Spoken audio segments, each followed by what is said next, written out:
everyone decides, since they're all back together, that they're gonna work in the Department of Exorcism together, alongside the Persian prince's friend and the dare boy. But the main character on the inside is like, I have emotional torment and emotional turmoil that I'm going through. I don't want to harm you guys from my future of being the great demon. I just can't do this, even though they all stated to him that they want to work with him and help him. He just decides to run away back home because he has answers he wants to hear from his father and his uncle. The Mad Lead realized he ran away, told the others, hey, just go back to the Department of Exorcism. I'm going to go get him. We'll be back soon. And he goes after the main character and goes, honey, you promised that when you went home, you'd take me with me. And the main character spends the entire time on their trip in emotional torment while also being like, oh my God, he's so hot. I can't handle him. He's just so perfect. Why? No. Like, this man is crushing bad on the way there.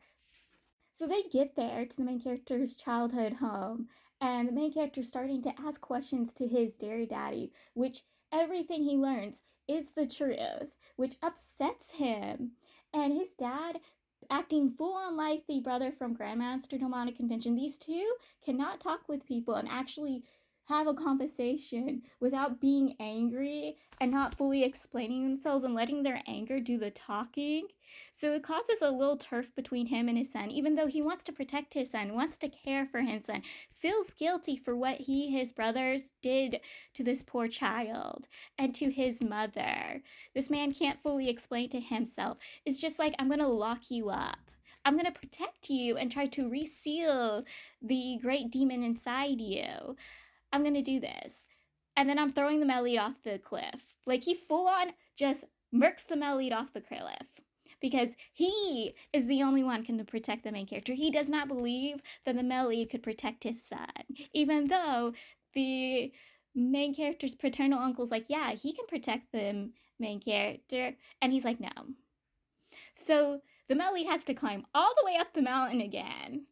And the paternal uncle helps the Mad Lead free the main character from his father's clutches, because this man was going full on Rapunzel with his child, literally chained his child up in a imprisoned room, and then chained his son in a watery area to keep his son in place.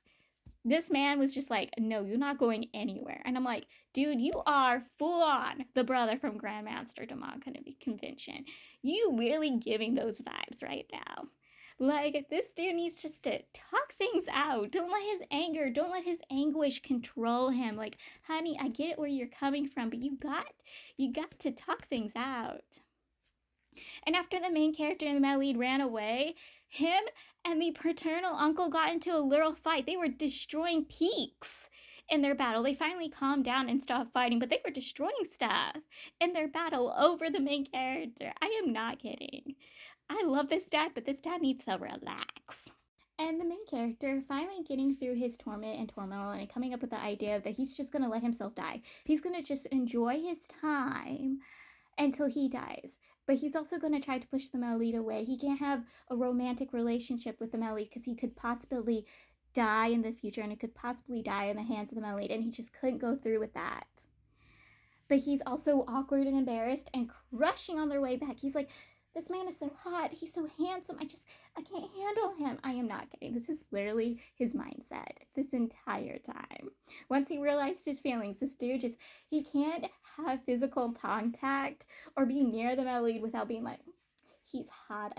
He's so good looking. I love him. I'm like, honey, calm yourself. When they arrive back to the Department of Exorcism, they find out that the Persian prince had a fiance he ran away from 3 years ago, who's been chasing him down this entire time. The Mad Lead had to step in and calm her down and tell her, hey, we'll talk things through, we'll get things through. We're sticking here. He needs the funds and the money, so he's stuck working here for a period of time. You just can show up whenever you want and talk things through with him. We need to settle things for now. You can't just go around physically threatening people, trying to take off with him, because he has a work to do. He has a job to do. And she agrees and leaves and promises that she'll show up because she has businesses close by, so she can go home and return whenever she wants. But yes, the Persian prince had a fiance, and I assumed he would sooner or later get with the scholar or his friend. But now I'm expecting he's gonna get with this woman because I hope he does. She is a baddie, and honestly, she probably deserves better than him. I'm here. If she wants somebody, I will be her wife. I am willing to be her wife. You have to see how beautiful and gorgeous she is. She's absolutely the most beautiful woman I've seen. Like, she's so beautiful. We all know how I get when I see beautiful women.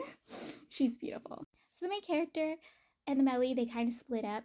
When they arrive back, the main character goes and talks with the deer, and the Melly goes to talk with the wolf.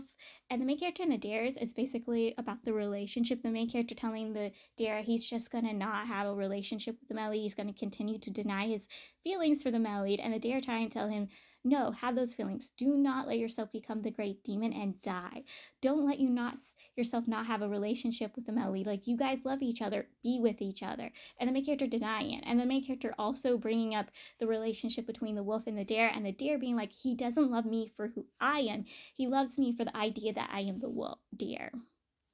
The wolf and the Melid also talk about their relationships, and they're also trying to convince each other to finally be with their specific others, and both refusing to take the step in to have that relationship. The Melid also explains to the wolf, because the Carp spirit is also there, he tells them both that the main character isn't just a vessel for the demon seed, he is the demon seed. He is full on just the demon seed. Like, the demon seed, once it was implanted in him, had to have a soul, a specific thing to keep it thriving and living, so it created the main character's soul. The main character's soul is the demon seed, and he's gonna let the main character live and survive, and he's gonna protect and keep the main character alive.